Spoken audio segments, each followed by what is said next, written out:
This is Mark Arnold, comic book and animation historian, and we're watching an episode of Underdog called Go Snow. It's the first of a four-part story. And with me today is Alison Arngrim, who used to play Nellie Olson on Little House on the Prairie. And wanted to talk to you about your mother, Norma Macmillan, who is the voice of Sweet Polly Purebred. Awesome.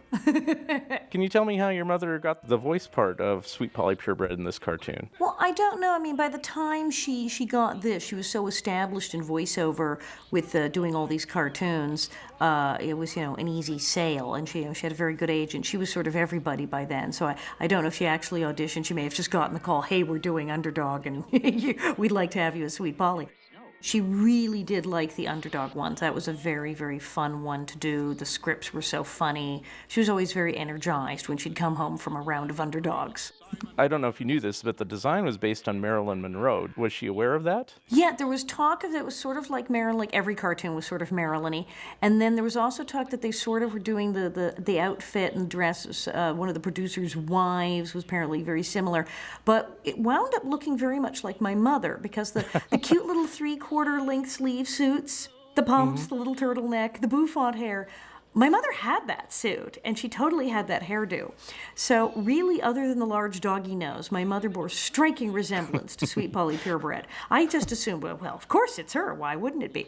How are you as a fan watching these? I mean, you enjoy watching the Underdog cartoons because your mother was on?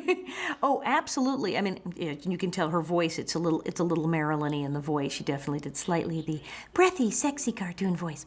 But that's completely my mother's hair. I'm sorry. That's like totally her mannerisms. It's really is. It's like a cartoon So that's of her my right mother. on the TV right there. Yeah. She has her shoes.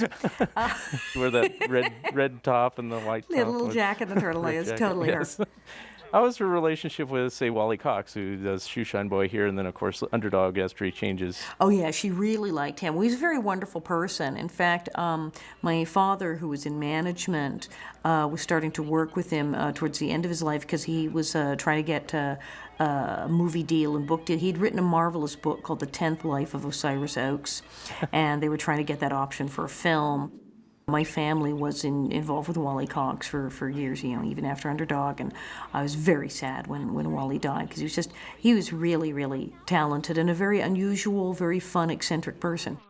How was your mother with, say, Alan Swift, who's the voice of Simon Bar Sinister in his second appearance in the Underdog series? I didn't get to meet him or hear as much about him as a kid, but I remember I always liked the villain characters. As I said, I don't remember specifically talking about him, but indeed the various characters and the other actors, they seemed to have a really good time making this cartoon. It seems that it was as much fun to make, and they were laughing as hard at doing this as we are watching it. They based a lot of these characters on real-life people. So, like I said, Sweet Polly was like Marilyn Monroe.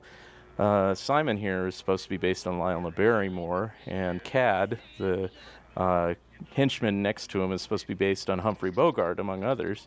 And then, of course, it was a send-up of all the superhero stuff at the time, which was always a big hoot. Everything was Superman and Batman and whatnot, and so you had all the superhero action cartoons and superhero action comics and movies, and this was sort of. But I liked it because it was very satirical. It was for children, but not really.